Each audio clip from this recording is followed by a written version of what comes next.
4e de Ligue 1 après la 15 journées, 8e de la phase de Ligue de C1 après 6 journées, qualifié pour les barrages et 16 matchs sans défaite, série en cours. Alors Lille est en lice pour réaliser une saison magnifique, mais ça serait quoi à la fin de la saison, une saison magnifique? Prenez-vous par la main, donnez-nous peut-être les objectifs, les caps, les challenges à atteindre. Une saison magnifique, ce serait une saison avec un titre. Allez. Et une qualification en compétition européenne. Et bien évidemment, on veut toujours jouer la plus belle.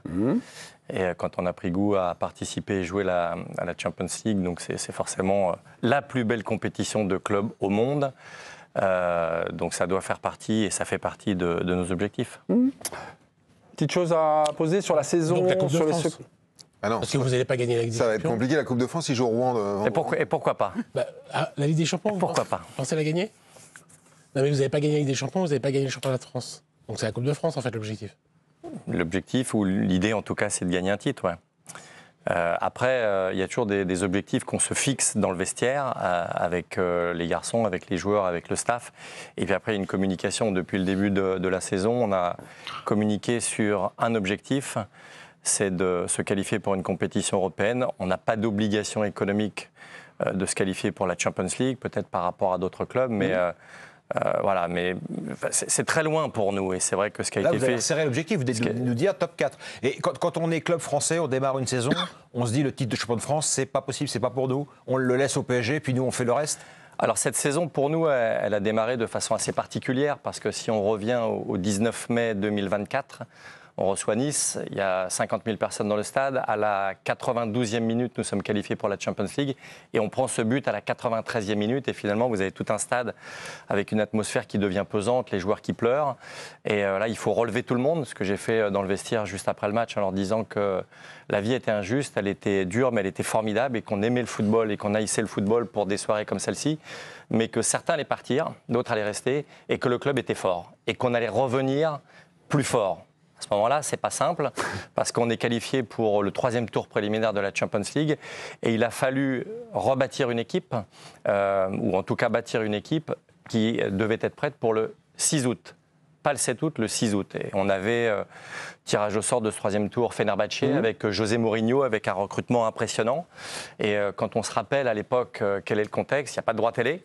Le marché des transferts qui est atone, et finalement il a fallu rebâtir et reconstruire une équipe avec un nouveau coach qui soit prête pour le 6 août. Pas le 2 septembre après le mercato, mais dès le 6 août. Ce qui veut dire qu'on a commencé, nous, la saison bien avant les autres. On a joué à Marseille notre 25e match de la saison, parce qu'on en a joué 6 en Champions League et 4 matchs pour se qualifier pour la Champions League. Donc voilà, on est parti très tôt. Le premier objectif, ça a été de tout faire pour se qualifier pour la Champions League. C'est aussi pour ça, il y a eu quelques polémiques au mois de juin, quand j'ai dit que je ne souhaitais pas que nos joueurs qui pourraient jouer les Jeux Olympiques soient libérés, parce que si je le fais, j'envoie un message qui est de dire finalement c'est pas très important. On va envoyer notre gardien titulaire, on va envoyer un défenseur central, et quel message j'envoie à tous les autres joueurs, à nos supporters, à nos partenaires. Président Létang. Et on voulait se donner un maximum de chances de réussir cet objectif, et on l'a réussi tous ensemble. Président Létang, si je vous dis que cette saison s'est jouée, on va dire, dès le mois d'août, dès le basculement, le fait d'intégrer la phase finale de la Ligue des Champions, ça crée une dynamique. Sans ça, l'équipe aurait pu, on va dire, s'écrouler ou alors vivoter. Non, je ne suis pas d'accord avec ça. C'est une question. Parce que je ne suis pas d'accord avec ça, parce que moi, je crois dans la force d'un club, dans la force d'un groupe. J'en parle souvent, et d'un point de vue sportif, mais aussi d'un point de vue humain. Alors on m'a dit, oui, mais ça veut dire quoi un groupe d'un point de vue humain? Eh ben, ce sont des garçons que l'on connaît très bien, on fait notre travail, et puis on passe beaucoup de temps avec eux, on va les rencontrer, eux, leur famille, pour savoir exactement qui ils sont. On leur présente très précisément le projet du club. Il n'y a pas un joueur qui arrive chez nous et qui n'est pas au courant de la façon dont on travaille, exactement, de façon très précise. C'est quoi, je reprends la balle au rond parce que c'est intéressant, parce que souvent on a des débats sur les clubs français, sur le projet club, donc à Lille. Qu'est-ce que vous vendez, on va dire, déjà footballistiquement? Est-ce que vous vendez un système de jeu? Est-ce que vous vendez une manière de jouer? Est-ce que vous vendez... Alors moi, je ne vends rien. Non, mais vous vendez... Moi, je ne vends rien parce que si vous vendez, ou si vous dites quelque chose à un joueur et que vous n'êtes pas en capacité de le délivrer, vous perdez la relation finalement humaine avec le joueur. Parce qu'il se dit, ouais, mais on m'a promis telle chose ou telle chose, et finalement, c'est pas là. Chez nous, aujourd'hui, au LOSC, pour un joueur, il y a tout. Il y a tout pour performer, il y a tout pour réussir, que ce soit sur le terrain, en dehors du terrain. Aujourd'hui, on a un club qui est très fort, avec une culture qui est clairement identifiée. Ensuite, on a des bons joueurs, on a une organisation sur et en dehors du terrain. Moi, je suis un dingue de l'organisation. On va chasser en permanence le moindre petit détail qui peut nous permettre de faire la différence. Je dis bien sur et en dehors du terrain. Et le troisième point, c'est, j'en ai parlé tout à l'heure, l'humain. Voilà. Tous les garçons qui viennent chez nous savent exactement ce qu'ils viennent faire chez nous, comment on travaille, et ils savent que notre ADN, c'est de gagner. On veut gagner tous les matchs. Je l'ai redit après le match de Marseille, quand avant le match du Real Madrid, on a dit non mais on va jouer ce match parce que on veut effectivement gagner. Tout le monde nous a regardé avec des gros yeux en disant mais ils sont fous parce que si vous vous rappelez bien, à cette époque-là, le Real Madrid reste sur 36 matchs sans défaite. Oui, ils n'avaient pas perdu depuis le mois de janvier. Donc ça veut dire qu'il y a tout pour performer, tout. On a des staffs, on a une organisation et on prend soin des joueurs et de leurs familles sur et en dehors du terrain. C'est-à-dire qu'on a une cellule d'accompagnement des joueurs à l'extérieur, parce qu'on sait tous, pour ceux qui ont de l'expérience, que si un joueur n'est pas bien dans sa vie d'homme, il ne pourra pas être bon sur le terrain. Donc il faut qu'il soit bien, lui, il faut que sa famille soit bien, que ses enfants soient bien, et tout est pris en compte pour que le joueur performe. Damien Degord. Quand un joueur comme Zegrova manifeste l'envie de partir, comme c'était le cas cet été, qu'il le dit clairement dans la presse de son pays, et comment on le retient, quoi ? Est-ce que c'est dur de le retenir contre son gré ? Ça a été très simple. Et effectivement, Edon a fait une déclaration, je dirais, malheureuse quand il était avec l'équipe nationale. Et la position du club vis-à-vis des joueurs, elle est extrêmement claire aussi. On a des relations qui sont des relations de franchise, de sincérité, de transparence. Il y a des joueurs qui ont un bon de sortie pour partir. Je le dis à chaque fois que pour nous, la pile atomique du dispositif, c'est le projet sportif. Et le meilleur élément marketing pour un club de foot, c'est de gagner des matchs. Donc il y a des garçons qui ont un bon, effectivement, pour sortir. Aujourd'hui, on a une situation économique où on a une stabilité, on est assez fort économiquement. Donc on est en capacité de dire, voilà, aujourd'hui, ou cette année, ce joueur pourra partir. Ce joueur ne pourra pas partir. Ça se décide quand, ça ? Pour le mois de juin ? Est-ce qu'il y a déjà des joueurs qui ont déjà, on va dire, leur information en disant, en juin, tu pourras partir ? Oui, on anticipe parce qu'on. Mais est-ce que le joueur est déjà au courant ? Oui. Encore une fois, ce que je disais à l'instant, c'est-à-dire que. Qui est-ce qui part en juin, là, Olivier prochain. Je ne vais pas vous le dire maintenant. Aujourd'hui, tout le monde, pour la saison 2024-2025, il faut qu'on maintienne tout le monde dans le projet du club. Donc il n'y aura pas de départ en janvier alors ? Non. Et c'était le cas déjà l'an dernier. Encore une fois, notre objectif, c'est, je l'ai dit tout à l'heure, de finir le plus haut possible, de se qualifier pour une compétition européenne. On espère la plus belle, mais on a beaucoup de respect pour nos compétiteurs, donc on sait que la lutte est difficile. Et donc il est hors de question qu'un joueur qui est un joueur important pour l'équipe, performant pour l'équipe, nous quitte au mois de janvier. Ok, le message est passé. Dominique Sévrac. Question sur la réussite. Et après, il y aura Olivier aussi. Question sur la réussite, Président. Puisqu'on parlait de ça au début, qui réalise le meilleur parcours en Ligue des Champions pour l'instant, Brest ou Lille ? Brest parce qu'il joue 12 matchs à l'extérieur, que ce soit à Guingamp ou vraiment à l'extérieur. Ou Lille qui a le calendrier le plus fou, avec les deux Madrid, la Juve. Le Sporting au début. Au début, dont on a vu que c'était pas des pimpins. Ils ont quand même battu City. Et avant que leur entraîneur parte à United, c'était quand même une grosse équipe. Qui réalise le meilleur parcours ? La première des choses, et merci de parler du Stade brestois, je pense que c'est absolument remarquable ce qu'ils font maintenant depuis 1 an et demi. Parce que finalement, personne ne les attendait à ce niveau l'an dernier et personne, je pense, au mois de janvier, au mois de février, ne les imaginait aller au bout. Moi, j'ai dit très tôt, en fait, quand j'ai vu ce qui se passait en termes d'osmose, en termes de ce qui se passait entre les hommes, les joueurs, on sentait effectivement une force collective. D'ailleurs, le premier gros coup de Brest l'année dernière, c'est contre Lille. Ouais. Quand ils vous retournent à domicile, à l'époque, personne ne parlait de Brest. Et ce qu'ils font, je trouve ça, ce qu'ils ont fait, je trouve ça absolument remarquable. Et puis finalement, ils se sont qualifiés pour la Champions League. Tout le monde pouvait se dire, finalement, ça va s'effondrer. Ils le font avec un parcours en championnat qui a été un peu plus difficile, mais ce que l'on peut comprendre parce que des joueurs il y a un club qui n'a pas l'habitude de jouer les compétitions européennes. Donc c'est eux alors, pour répondre à la question de Dominique. Juste pour terminer, je pense qu'effectivement, ce qu'ils font, c'est formidable. Si on est objectif, c'est peut-être pas à moi de le dire, encore une fois, c'est extraordinaire et un grand coup de chapeau pour ce qu'ils font. La subjectivité est admise sur ce plateau.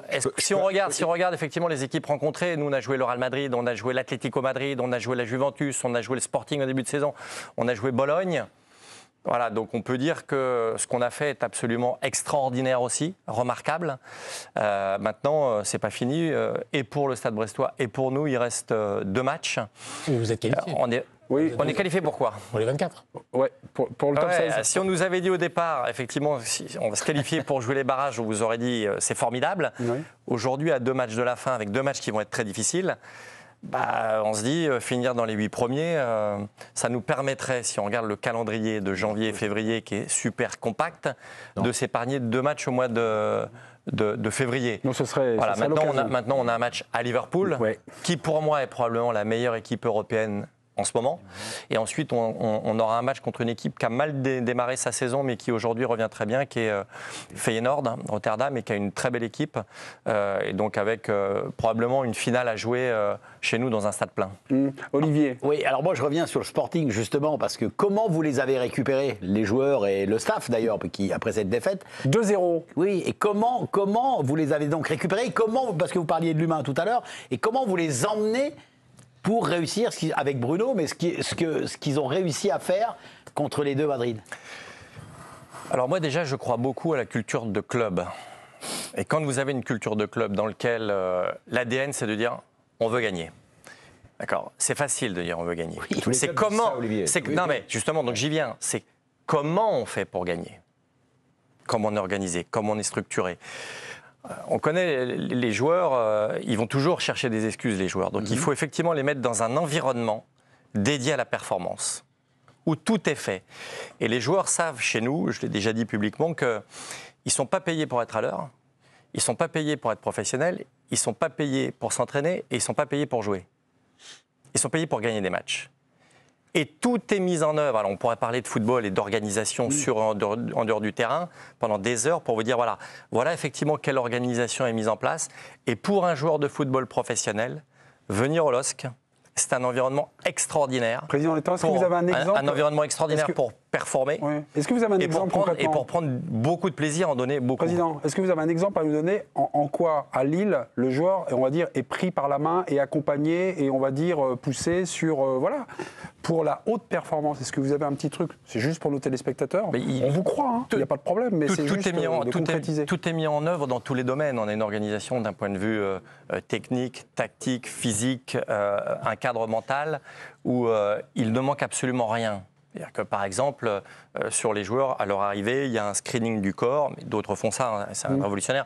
Et il y a des pôles, on a un pôle performance, un pôle prépa physique, un pôle analyse vidéo, ou dans le développement individuel du joueur qui est totalement individualisé. On le sait, des joueurs sont tous différents, quel que soit le poste. Donc, ils ne vont pas travailler la même chose. Un joueur va arriver, peut avoir un déséquilibre à une jambe, donc risque de blessure. Donc, il y a tout un travail. Ils arrivent très tôt le matin pour le petit déjeuner, parce que la nutrition est aussi importante, donc elle est contrôlée. Ensuite, ils ont 1 heure, 1 heure et demie avant le début d'un protocole pour s'échauffer collectivement, mais avant, il y a eu tout un travail individuel, que ce soit en salle, soit d'un point de vue vidéo, ça peut être individuel ou par groupe en fonction du poste. Ensuite, il y a l'entraînement collectif. Ensuite, il y a de nouveau des soins ou du travail. Il y a un déjeuner qui est obligatoire aussi pour contrôler la nutrition. Et un joueur peut rester de 9h du matin jusqu'à 20h chez nous. À Rennes, vous aviez ce genre d'organisation. À Paris, vous avez ce genre d'organisation ou pas? Ou c'était pas aussi finalement bien sûr, pointu? on est dans une activité où il faut avoir une humilité folle. C'est pas le mot qui vous caractérise quand même. Quand mais pourtant, vos partenaires autour mais de pourtant, vous, il faut s'il y a un mot qui n'est pas associé à Olivier Létang, c'est humilité. Mais pourtant, il faut une humilité folle. Vous le dites, On est dans une activité où si on fait tout à la perfection, tout, et là aussi il y a un nombre de choses à évoquer, mais tout à la perception, peut-être que l'on peut gagner. Peut-être. On n'est pas certain. Par contre, si on ne fait pas tout à la perfection, c'est pour ça qu'il faut être fou et en permanence chasser le moindre détail, la moindre petite chose en termes d'ego, de communication, de travail. Dernier truc que vous avez chassé à Lille, le dernier truc où vos yeux se sont arrêtés, vous avez dit non, ça va pas, il faut qu'on change ça. Mais alors, il y en a plein, je sais que je suis chiant, il y en a plein en permanence dans plein de domaines où effectivement des petits détails peuvent faire effectivement que ça va passer, pas passer. On a osé vous dire, Olivier, vous êtes chiant. Président, vous êtes chiant. Alors, il y a un truc qui Non, doit mais revenir. je suis chiant sur Surtout. ça peut être tout, les tenues, voilà, à un moment donné, effectivement, qu'est-ce qui fait la force d'une équipe, d'un groupe. Mais je reviens sur ce point, effectivement, d'humilité. Ouais. Et on fait ça pour gagner, en fait, Ouais. finalement. Et donc, c'est pour ça qu'on met tout en œuvre. Et finalement, une de mes fonctions, c'est de laisser un minimum d'espace à l'incertitude dans une activité où il y a de l'incertitude. Bah, Et là, donc, c'est pas- pas moi seul, mais les staffs, à un moment donné, quand Bruno, avec le staff technique, va préparer une séance où on a effectivement des drones pour savoir exactement où le joueur doit être positionné sur le terrain, Il y a les journaux. le fameux jeu de position, et en permanence pour anticiper le jeu de l'adversaire. Et ça, on est effectivement au millimètre près, le positionnement sur le terrain. On a des outils absolument incroyables aujourd'hui pour travailler dans ce domaine-là et qui peut nous permettre effectivement de passer au passé. faut des joueurs, faut des joueurs buvards hein, pour intégrer toutes ces Non, données. il Il n'en faut- faut pas avoir des cons. Pour moi, pour aller au Bah, très haut je- niveau, il y a deux qualités qui sont fondamentales, c'est la qualité technique et l'intelligence. Et donc, on en revient au choix non pas des joueurs, mais des hommes avec lesquels on travaille. Et après, juste pour terminer, pardon, on peut travailler techniquement, tactiquement, physiquement, on en revient à l'humain. Oui. C'est-à-dire que vous avez un président dans un club, vous avez un entraîneur, mais vous avez des relais. Et ces relais sont fondamentaux. Et nous, on a construit un groupe. Avec des cadres. Quand on construit un groupe, on a un puzzle technique, tactique et psychologique. Donc on a des jeunes, mais il nous faut aussi des expérimentés qui soient des leaders. André, Voilà. Benjamin, là, c'est le visage qui nous apparaît comme ça. Entre on va autres, dire. on en a d'autres, effectivement, avec des garçons qui ont une grande C'est expérience. long développement en disant je crois à la culture du club. Ouais, Vous avez dirigé avec des postes différents 4 clubs. ouais. Et pour moi, il est inédit en France. Reims, Paris, Rennes et Lille. Elle est où la culture club? Parce que qu'est-ce qui me dit que dans 5 ans, vous ne serez pas dans un autre club de Ligue 1? Ou dans 6 mois. C'est pas prévu dans 6 mois. Non. Sur la culture, alors en étant président, j'ai un impact beaucoup plus important sur la culture. Et après, j'ai eu la chance de choisir des clubs dans lesquels l'environnement, la région me correspondait. Et donc ça, pour moi, c'est important parce qu'on y passe beaucoup de temps, on y laisse beaucoup d'énergie et on a besoin effectivement d'être en adéquation avec cet environnement. Et donc, on a construit effectivement des environnements. En arrivant à Rennes, par exemple, alors je ne sais pas si je peux le dire parce que ça peut paraître arrogant, mais je suis arrivé dans un club professionnel qui était un club amateur.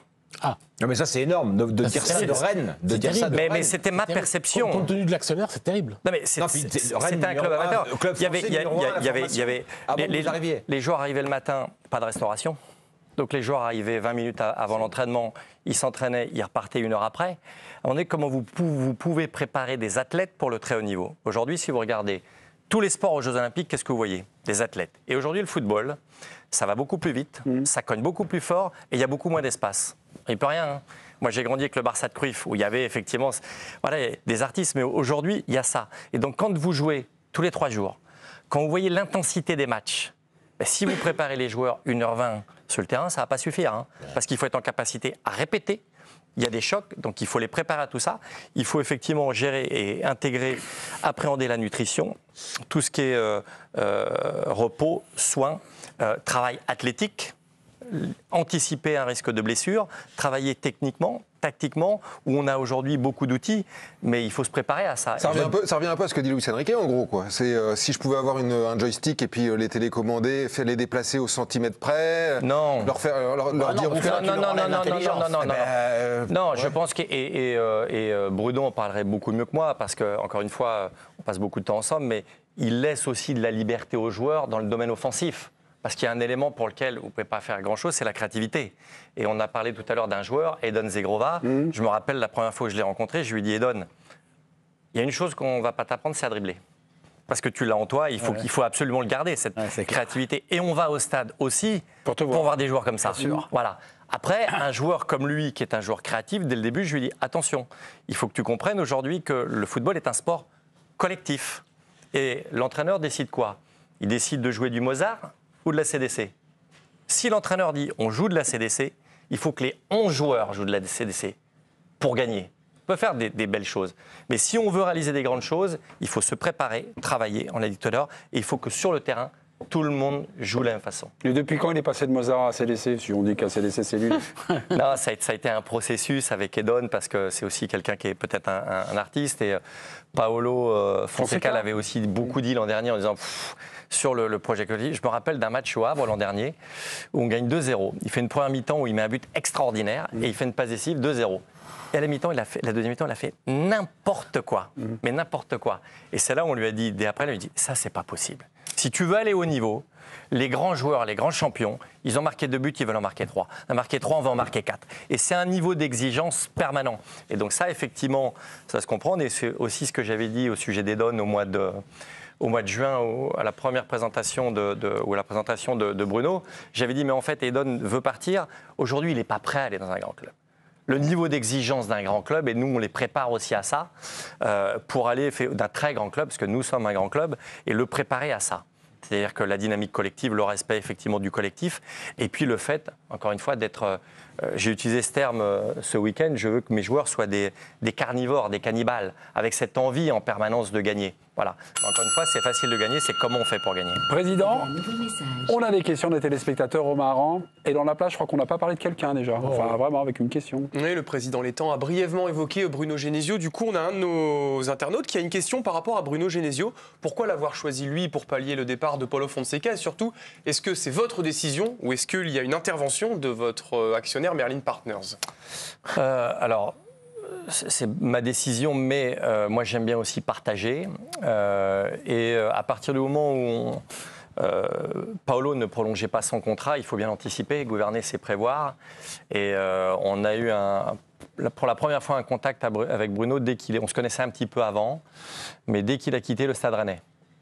Et c'était pour moi l'entraîneur qu'il nous fallait, voilà, à partir du moment où Paulo est parti.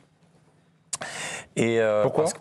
Parce qu'on a la même façon de voir les choses, on a la même vision. C'est ce que vous avez expliqué là, sur l'orga, et compte tenu de l'organisation que nous avons, je savais effectivement qu'il allait pouvoir se plaire dans cette organisation, s'épanouir dans cette organisation et pouvoir effectivement développer le projet de jeu qu'il souhaitait. Et ensuite... Oui. Je ne peux pas vous interrompre, Président. Oui. Non, parce que parfois vous avez eu des relations, on va dire, un peu tumultueuses avec les entraîneurs. Alors c'est peut-être le côté chiant. Avec lesquels? Julien Stéphan, par exemple, Lamouchi, qui est à l'origine de votre départ de Rennes. Gourcuff, voilà. Enfin, Gourcuff, il a dit c'est vous qui arrivez. Oh, bah non, surtout pas Olivier. Mais il y a cette réputation qui vous colle. Mais ça n'est pas ce qu'il m'a dit quand moi je l'ai vu, Christophe Gourcuff. Ah oui? Oui, parce qu'il voulait rester. Et ensuite avec relation tumultueuse avec les coachs. Non. Attention, on est au bord des corons. Hein. Attention à ce que prenez. Vous savez ce que vous faites. Je vais vous donner le numéro de Paolo. Vous allez l'appeler. Vous allez voir effectivement ce qu'il va vous dire sur la relation. Non, mais Stéphane, par exemple, c'est une fracture. On sent que c'est une fracture pour vous le départ de Rennes. Et c'était lié quand même principalement à ça. Vous savez, pas de commentaires sur cette personne. Moi, je préfère effectivement avancer et en fait, sur cette personne. Non, mais relation. Non, mais aucun intérêt en fait. Ouais, Aucun intérêt. Oui. Humainement, aucun intérêt. Donc, moi, j'ai une question sur Bruno Genesio. Est-ce que c'est meilleur que Paulo Fonseca? Ils sont différents. On est tous différents. Alors ça, d'accord, mais au-delà de ça, est-ce que vous avez l'impression d'avoir passé un cap en remplaçant Fonseca par Genesio? Vous savez, je pense qu'un entraîneur a besoin aussi d'un contexte pour s'épanouir, pour performer. J'ai dit tout à l'heure, c'est-à-dire que moi, dans mon fonctionnement, je veux un club qui soit très fort. Très fort. Personne ne peut toucher au club. Et donc, il y a derrière ça une organisation. On est tous là pour protéger le club, puisque c'est la priorité. Le club est au-dessus de tout le monde. Et Bruno est arrivé effectivement dans ce contexte-là. Paolo est arrivé aussi dans un contexte. Donc tout ça effectivement a permis de construire. Ça pouvait être quelque chose de pas simple forcément pour Bruno en disant ce qu'a fait effectivement Paolo. Mais il y a tout un environnement pour performer. Et Bruno a apporté finalement sa touche, ses convictions. Ils sont différents. Bruno est un très grand entraîneur. Je l'ai dit aussi après le match contre Marseille. Je pense qu'en France, souvent, on parle dès qu'un entraîneur étranger arrive en disant vous avez vu les méthodes extraordinaires, il est formidable. Et finalement, on oublie qu'on a, c'est pas la vérité pour tous, parce qu'il y a des très bons entraîneurs étrangers, il y a des très bons entraîneurs français. Bruno en fait partie. Et je suis vraiment... Ce qui vous a bluffé là, parce qu'il nous a sorti des petits trucs quand même du manuel. Muko de le mettre plus haut en Ligue des Champions. Bouhaddi, mais c'est vrai qu'au niveau, vous avez beaucoup de blessés. Mais voilà, il y a des coups quand même qu'il a fait cette saison. Des coups tactiques ou voilà. Ou alors est-ce que ça marche comme ça? Il y a un certain contexte et puis il y a des saisons. il y a des saisons où finalement l'entraîneur réussit tout. Il y a une part de chance et de côté. Alors si je dis c'est un chanceux, là vous allez me tomber dessus et tout ça. Non, moi je ne crois pas à la chance. Moi je crois en vertu du travail, de l'engagement. Et encore une fois, si on regarde, Dominique l'évoquait tout à l'heure, c'est-à-dire que si on regarde le parcours, on s'aperçoit effectivement que si vous gagnez une fois, vous gagnez 2 fois, vous gagnez 3 fois, vous gagnez 4 fois, c'est que c'est plus une question de chance. L'Atlético Madrid, franchement. Ouais. Ah, voilà, non, je pose même pas. La victoire, elle est largement méritée. Attention, Et attention, Pierre Bachelet va arriver. Non, Bruno a été très bon à la mi-temps. Nous, pour tout vous dire, racontez ce qui se passe à la mi-temps, pause, on était calme finalement parce qu'on a cette première mi-temps, mais on sent effectivement qu'il y a. Il y a le petit Touré qui s'est noyé, des petites choses comme ça. Bruno a utilisé les bons mots de façon très calme, a apporté les 2 ou 3 petites modifications qu'il fallait. Sinon, c'est de la chance. Sinon, non, mais d'un point de vue tactique, là, faire entrer Bafodé Diakité, vous l'avez dit, effectivement, à la place du petit Ousmane Touré. Jusqu'au pénalty. Et Simeone en face, c'est un perdant de l'année, quoi. Simeone en face, il se dit putain, qu'est-ce qui va changer 2-3 trucs et moi je vais perdre le fil, quoi. C'est un match un peu qui est béni des dieux, quand même. Je suis pas d'accord. Ah bon? Non. Non, mais on a le droit de dire que. Je pense que la ville est extraordinaire. La victoire sur encore une fois sur la première mi-temps. On fait une première mi-temps qui est pas extraordinaire. On fait une très très bonne deuxième mi-temps. Et moi, mon sentiment, c'est qu'après le match, la victoire est méritée. Et vous êtes président de l'Atlético de Madrid, vous hurlez pas au scandale. Pourquoi? Ah bah le penalty, il n'y a jamais penalty. Il y a tous les outils, donc forcément les arbitres ne peuvent pas se tromper. Ah bon? Pourquoi parfois vous parlez? Jamais, moi. C'est vrai? Ah, jamais. La mauvaise foi est dans la panoplie du président. Et après le PSG qui s'est passé. Pierre Bachelet. Fais une pause, Pierre Bachelet. On s'est fait enfumer là, non? Franchement, on fait un petit débrief, les gars. Et sur Madrid, oui. Ouais, ok. Bon, ok. En tout cas, sur Bruno Genesio, est-ce que vous avez eu votre réponse? Bruno Genesio, Fonseca, il vous a répondu, notre président, ce soir, le meilleur ou pas? Là, vous repartez là, chez vous en disant quel meilleur? Non, j'ai pas de réponse franche. Je pense que je comprends que vous avez apprécié les deux. Après, on verra. Bruno Genesio, on est à 25 matchs. Hein. On verra. Pour ces cas, c'était 2 ans. Mais moi, je suis d'accord avec vous pour dire qu'il faut regarder aussi les coachs français. C'est qu'il y a une espèce de mode à laquelle vous avez participé d'ailleurs, hein, parce que quand vous prenez Fonseca, vous êtes dans cette mode-là. Et de se dire peut-être qu'effectivement, il y a aussi des techniciens en France de très haut niveau, dont Bruno Genesio est. Tiens, vous êtes déjà engueulé avec Bruno? Engueulé, non. Non, mais on. Est-ce que vous avez on a des tempéraments tous les deux. Alors, qu'une chose soit claire. Moi, je n'ai jamais de discussion avec les joueurs d'un point de vue technique ou tactique. Je m'y refuse. Encore une fois, avec les joueurs. Vraiment, parce que, mais avec ce que nos auditeurs, non, ne savent pas tous, loin de là, c'est que vous êtes joueur de haut niveau, quand même. C'est la grande différence entre vous et la plupart des présidents qui se succèdent ici. Vous auriez, pour le coup, une légitimité à parler ballon avec tel ou tel. Ouais, mais ce serait une connerie monumentale de le faire parce que moi, je suis président. Si vous êtes président et vous commencez à parler de technique et de tactique avec vos joueurs, on crée une confusion et on a besoin de donner beaucoup de force à son entraîneur. Et pour moi, les choses sont extrêmement claires. Et encore une fois, si un joueur, ça m'est arrivé une fois, un joueur effectivement qui n'est pas titulaire à un match, et tout de suite, je ne sais pas ce qu'il lui a pris, il est venu dans mon bureau. On est à Lille ou on est à Rennes? On est à Lille. Et il rentre dans le bureau, il dit je joue pas. Je lui dis qu'est-ce qu'il y a marqué sur la porte? Donc il n'y a pas marqué entraîneur. Donc si tu joues pas et que tu n'es pas content, tu vas voir l'entraîneur, mais tu ne viens pas me voir moi. Et là aussi, principe de base du management, c'est moi. Bien tenté. Si moi je commence effectivement à rentrer dans ces choses, je crée des failles et je peux. Non, mais la question d'Olivier était excellente, comme toutes les questions d'Olivier. Bien sûr. Avec l'entraîneur, quelle discussion vous avez avec l'entraîneur? On peut avoir des discussions si le coach ça peut être serré quand même d'un point de vue technico-tactique. Vous avez non. Quand vous nous parlez des désaccords, non. Avec le coach. Je n'interviens jamais d'un point de vue technico-tactique. Par exemple, avant le match. S'il veut m'en parler, il peut m'en parler. S'il ne veut pas en parler, il n'en parle pas. Okay. J'ai mon avis, mais je pense que le plus important, c'est aussi de le soutenir. Oui. Voilà, et donner de la force et de la confiance. Voilà. Et je ne veux pas, moi, créer, effectivement, encore une fois, mon rôle, il est clair. Et je ne veux pas faire d'ingérence sur la compo d'équipe, sur les choix technico-tactiques. Le débrief après. Je ne peux pas dire que Bruno est un très grand entraîneur et puis m'immiscer finalement avant sur la compo d'équipe ou le technico-tactique. Ça n'a pas de sens. La vie est remplie de contradictions, mon cher président. Mais c'est pas grave. Le débrief, c'est après ? Non. Oui, on parle forcément, on a un débrief. On échange. Toujours. Oui, on échange. Les sensations, les petites On choses échange, comme ça. mais sur des relations qui sont encore une fois très bonnes et positives. Je crois qu'Olivier Rouillet a une question à vous poser.